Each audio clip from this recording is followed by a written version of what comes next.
Hey guys, it's Jordan and Lola, and in this episode, today we're going to be talking about how our new film, I'm Just a Girl, challenges film conventions, and we're just going to be going more in depth about our film and explaining the background and details of it. So our film falls under the PG-13 age rating, and we felt that this would be the best age rating for our film because these films in PG-13 ratings are usually marketed towards teens and tweens, typically in Gen Z, and as they are getting older and transitioning into high school and then further, films in PG-13 typically follow that. They emulate that same feeling and that same situation that teenagers are currently facing today.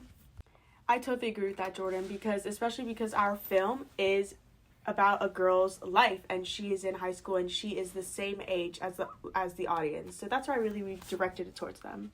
We knew that this would be a great film idea for us just because it really does emulate our production company and what we stand for, us being two teenage girls working on an independent film together, just trying to show what it really is like nowadays for teenage girls in high school and the situations and the pressures that they do face and what it's really like.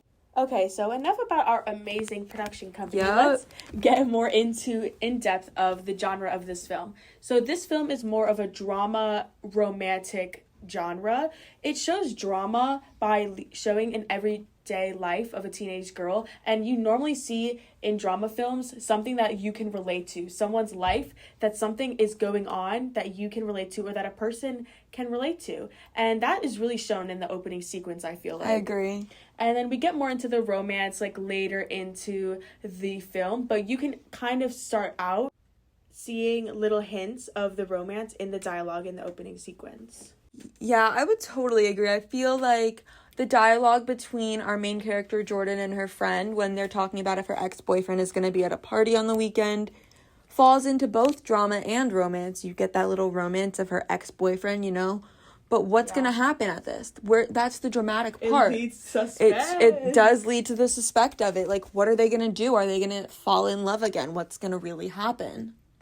And an important part of our opening sequence is it sets up a stereotype for our character. Jordan, you get more into that. Yeah, totally. I think that the stereotypes in society today about, teenage girls, specifically like that dumb blonde stereotype that they're ditzy, they don't know anything, they've got no brains behind their beauty. Yeah. I think that's really portrayed throughout our film, You see our opening character really caring about her appearance. She rolls into school late, and that will give people the perception of her as that, she only cares about the way she looks. She doesn't care about school. She doesn't care about anything except for, looking good and being her best self. Right. But then, as the film goes on, you get to see more in depth of her character and who she truly is. And it kind of, defeats that stereotype.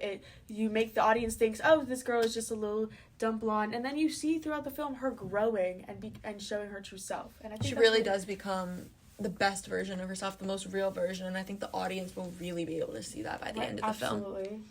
Oh, and also the music behind this yes, in the opening sequence. So basically, guys, the song by No Doubt, I'm Just a Girl, I think you all know it. It's like, I'm just a girl in the world. Yep. So that song plays over our opening sequence, and you can see Jordan getting ready for her day, putting on her makeup, doing all these things, and this song is playing in the background. So it adds to that stereotype of, oh, here's just this girl, being a girl, if that makes sense. And that's really important. I agree. I think the music plays a huge part in it. That bubbly, that uplifting, girly pop music. Yeah. So indicative of the stereotypes in this film. And what also adds to the stereotype is the lighting. So the opening sequence actually takes place in a school, and in every school you have those fluorescent white lights. Yes. So we were sure to capture that lighting on film so you could get that real vibe that you're in the school with Jordan, you're following her around on her day to day. I think this is really good for the audience to see as well, because as the audience is most likely going to be, teenagers, they will understand that reference with the lighting. Yes. They're really going to get those bright lights and what they mean for the film. So we see this fluorescent lights mainly when she's having a conversation with her friend.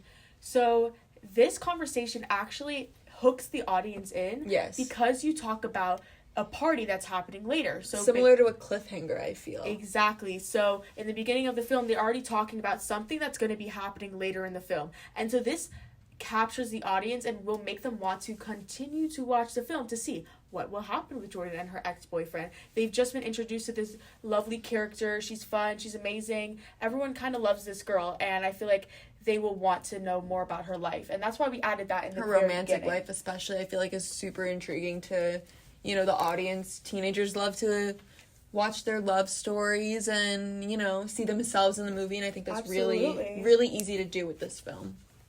Okay, so enough about the backstory of the film. Let's talk about how we really made it.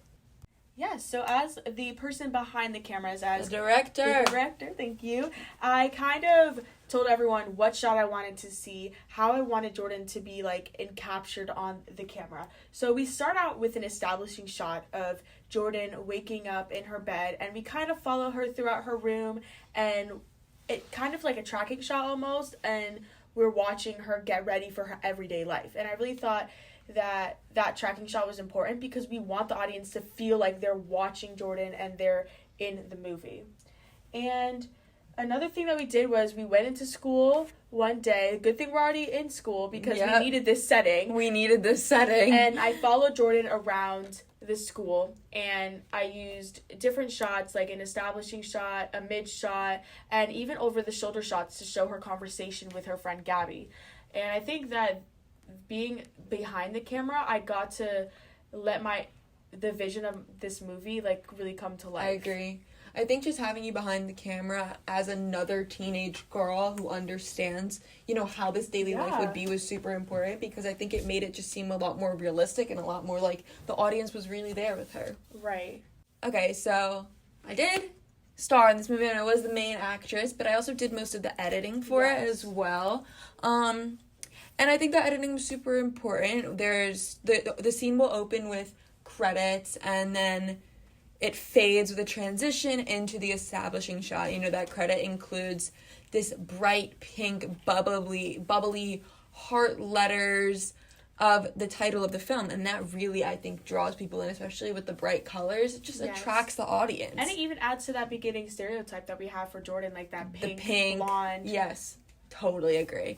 And then, you know, we show the director's name, we show the producer, the editing, and then the actors. And I think that's super important to have in the beginning of a film because it will draw people in. If you have a big time name director like Steven Spielberg directing your film, people are going to want to watch it. Right. If you have an actor like Tom Cruise, Yeah. people are gonna watch his films because he's Tom Cruise. Like, it just draws that audience in more, and it makes them want to keep watching. And another way that we ensured an audience another way that we appealed an audience, I'd rather say, is we used products that normal girls see every day. Like Yes. a Lululemon backpack, a Stanley cup. I think we all know about this Stanley fad that's been happening right now. So we wanted to put these in the film because it will be more relatable to our audience. It will appeal to them. Yeah, I think, like, as teenage girls, and we're very active on social media, as much of our audience will be,